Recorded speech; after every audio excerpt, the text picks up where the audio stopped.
السلام عليكم ورحمة الله وبركاته أعزائي المشاهدين، أهلا ومرحبا بكم في قناتكم تامر المعاطي وممنوع من العرض. فيلم الليلة بيمثل فترة معينة كان عاشتها مصر، اللي هو كانوا محللين فيه بيوت الهوى أو الدعارة أو بيسموها البغاء يعني. كانت مع المعلمة هنا بقى شويكار عندها بيت وجابت محمود عبد العزيز كان شغال عند واحد كده، جابته عندها وعملته ريس، ويعني كبرته معاها. البيت بقى بيضم مين؟ بيضم معانا يسرى ومديحة كامل. يسرى هربانة وعليها طار، أخوها هيقتلها وبتاع عشان عاملة فضيحة وكلام من ده. هيقتلها اللي هو هيظهر في الآخر الفيلم إبراهيم عبد الرازق. مديحة كامل بتلعب على كل الوشوش، يعني هتخش مزاج محمود عبد العزيز. في نفس الوقت في الباشا الكبير حسن عابدين، ده بقى ده بيمثل الحكومه في ذلك الوقت. الحكومه بقى، وابن اخوه اللي هو احمد زكي عايز يجوزه بنته، واحمد زكي عايش في ضد مش بتاعه خالص. الديمقراطي مش عارف ايه، الشيوعي ولا ديمقراطي، حاجه كده يعني، حاجه متلخبطه شويه. فهياخدوا صاحبه بقى فؤاد الفيشاوي يروحوا بيوت الدعاره اللي بقول لكم عليها دي. فهناك فاروق الفيشاوي هيسلط مديحه كامل انها تلعب في ودن محمود عبد العزيز، ان هو يسرق السيره وفلوس شويكار. فعلا هيسرقها، وهتروح في الاخر تديها لمين؟ لمحمود عبد العزيز، لفاروق الفيشاوي. فاروق الفيشاوي بقى ساعتها هتحصل ايه؟ هنا القفشه بقى. يعني انا اعتقد كده ان فاروق الفيشاوي هو المفروض ان هو بطل الفيلم، او يعني هم حاطين احمد زكي، بس هو شكل الفيلم او احداث الفيلم بتنم عن فاروق الفيشاوي مش عن احمد زكي والله. انتوا تشوفوها كده. احمد زكي مفيش دور، هو كان ابن اخو حسن عابدين وحب يسرى اللي هي فتاة دعارة في بيت شويكار. آه وقال لها ستتك وهعملك.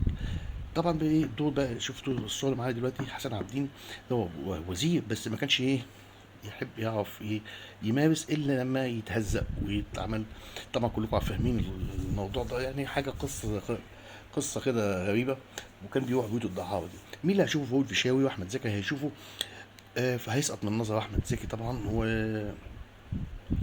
ومن نظر كمان فؤاد الفيشاوي. عشان كده احمد زكي هيسيب البيت اللي هي بنت حسن عابدين، ويروح ليسرى. لكن للاسف الشديد هيكون اخوها سبق وقتلها. مديحه كامل هتقتل فاروق الفيشاوي، لان فاروق الفيشاوي طلع بيضحك عليها، وهيعترف ان هو ضحك عليها وطماع وكلام من ده. آه محمود عبد العزيز برضه بسامح وقلب ابيض، وبيقول وهيقول للمديحه كامل خلاص خليكي معايا ومش خليكي معايا. آه دليل مع انها ضحكت عليه، لكن هو منه بقى واخد على اللي هو قواد اساسا، مش فارقه معاه القصه دي. الحب او واحده مشيت مع واحد غيره او مش فارقه معاه. فيلم جميل جدا جدا جدا كسياسه وفتره زمنيه او حقبه زمنيه معينه في تاريخ الشعب المصري. لكن للاسف الشديد آه، يعني الواحد يعني يتكسف انه يقول ان ده وقت من الاوقات اللي الواحد مصر عدت بيه، زمن البغاء وزمن التراخيص. يعني كانها بيوت دعارة مرخصة، وكانت الدنيا يعني مش عارف كانت ماشية ازاي، مش عارف اياميها يعني. يرخص البيوت والستات يتكشف عليها كل كام شهر عشان ما تكونش حاملة الميكروب وكلام من ده. لغاية لما جه بعد كده بقى قانون محاربة البغاء ده وشالوه خالص. بس هنا بيمثل الحقبة دي. وطبعا بيمثل السلطة والعنفوان في حسن عابدين. فين بقى حسن عابدين ان هو وزير كبير او مسؤول كبير، وفي نفس الوقت عنده شيزوفرينيا. لما يجي يحب يمارس جنس او يحب ينبسط لازم يتهزق وياخد بالجزمه.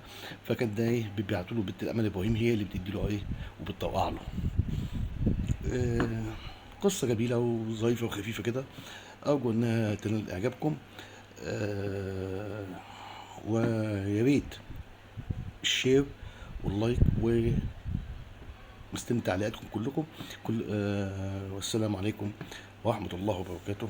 كان معكم تامر أبو المعاطي، وقناة إيه ممنوع من العرض. شكرا جزيلا لحضراتكم أيها السادة المشاهدين، وبإذن الله وإلى لقاء آخر في أعمال أخرى.